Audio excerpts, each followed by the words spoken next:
ये हम लोगों ने देखा था। आज हम बात करेंगे कि जो जंक्शंस हैं उनकी क्या बायसिंग होती है, वो क्या स्टेट में मौजूद होते हैं अलग अलग मोड में।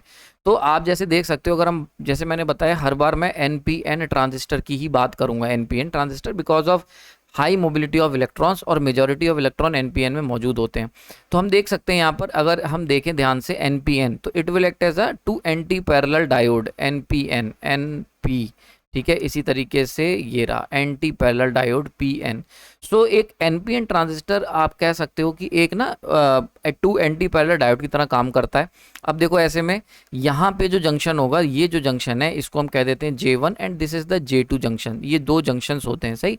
तो एनपी एक जंक्शन यहाँ पर, एक पीएन एक जंक्शन यहाँ पर। अब देखो एक चीज़ आप ध्यान से देखो इस फिगर को, ये जो मैंने डायग्राम आपके लिए बनाया है ये बिल्कुल ऐसा नहीं है कि मैंने रैंडमली बना दिया, इसको बड़े मैंने सोच के बनाया है।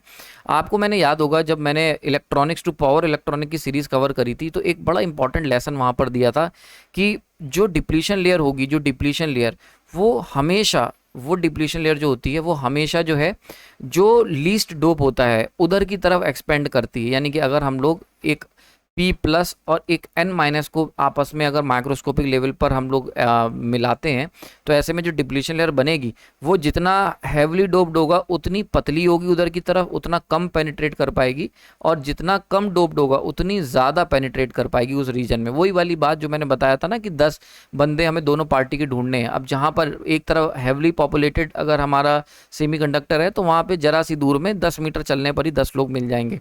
लेकिन अगर अमेरिका चले जाते हो लेस पॉपुलेटेड जगह पर, तो आपको कई किलोमीटर चल के 10 लोग मिलेंगे। बिल्कुल उस एनालॉजी से याद रख सकते हो।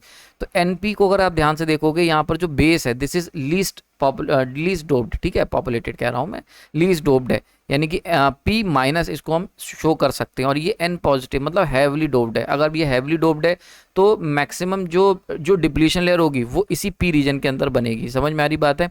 इसी तरीके से अगर इन दो PN को देखें, जंक्शन J2, यहाँ पर जो डिप्लीशन लेयर फॉर्म होगी वो भी P की तरफ फॉर्म होगी। हालांकि N पॉजिटिव के कंपैरिजन में नॉर्मल जो मीडियम N होता है इधर की तरफ थोड़ा डिप्लीशन लेयर बढ़ेगी compare to the N positive, but again majority जो डिप्लीशन लेयर की है वो P की तरफ ही बनेगी। यानी कि जो बेस रीजन है ना वो मेजरली आप कह सकते हो डिप्लीशन जोन की तरह काम करता है। It will act as a depletion layer majority में, क्योंकि वही पूरी डिप्लीशन लेयर को एब्जॉर्ब करता है। इसका इस्तेमाल जब मैं अभी आपको अगले लेक्चर में, एक आध लेक्चर बाद जब मैं पावर ट्रांजिस्टर स्टार्ट करूंगा, ठीक है, तब मैं आपको बताऊंगा इसका जो मजेदार खेल है कि क्योंकि पावर ट्रांजिस्टर के अंदर ही हमें डिप्लीशन लेयर की जरूरत पड़ेगी। आप याद रखना डिप्लीशन लेयर, मैंने आपको बताया था कि डिप्लीशन लेयर ही है जो एक इलेक्ट्रॉनिक को पावर इलेक्ट्रॉनिक में कन्वर्ट करने में सबसे बड़ा रोल प्ले करती है, because depletion layer he decide करे कि कितने पर ब्रेक डाउन होगा। ठीक है, तो इसको हम लोग देखेंगे, तब देखेंगे। ठीक है, तो अब जैसे फॉर एग्जाम्पल अगर हम बात करते हैं J1 और J2 जंक्शन की यहाँ पर, तो अगर दोनों के दोनों, अगर एक फॉरवर्ड बायस एक रिवर्स बायस होगा तो ये एक्टिव मोड कहलाएगा, और इसमें जो हमारा ट्रांजिस्टर है वो एज एन एम्पलीफायर वर्क करेगा। एम्पलीफायर क्यों, क्या चीज़ एम्पलीफाई हो रही है, तो इनपुट करंट IB, छोटा सा इनपुट करंट देने पर बहुत बड़ा कलेक्टर करंट हमें आउटपुट में देखने को मिलता है। तो मतलब अगर हम IC अपॉन IB का रेशियो निकालें, सो डेट इज द एम्पलीफिकेशन जो हमें एक ट्रांजिस्टर हमें प्रोवाइड करवा के देता है, इसीलिए इसको नाम एम्पलीफायर दिया जाता है। सेकंड, अगर हम दोनों को फॉरवर्ड कर दें, दोनों फॉरवर्ड बायस हो जाएंगे तो वी गेट सैचुरेशन, यानी कि पूरा हम बेस एकदम खुल गया होगा, वॉल्व हमने पूरा खोल दिया है। ऐसे केस में दूसरा कंडीशन, अगर दोनों को रिवर्स बायस कर दोगे तो it will act as a cut off, बिल्कुल हमने बंद कर दिया है। ये जो मोड है ना, दोनों फॉरवर्ड बायस या दोनों रिवर्स बायस, इसका इस्तेमाल स्विच में करा जाता है। देन हम लोग एमिटर बेस जंक्शन को क्या करें कि रिवर्स बायस कर दें, बेस एमिटर बेस कलेक्टर को फॉरवर्ड बायस। ऐसा ऑपरेशन जो होता है इन्वर्टेड मोड कहलाता है, कहीं यूज़ नहीं होता, इसलिए पढ़ाया भी नहीं मैंने। ठीक है, तो ये चीज़ ध्यान रखना।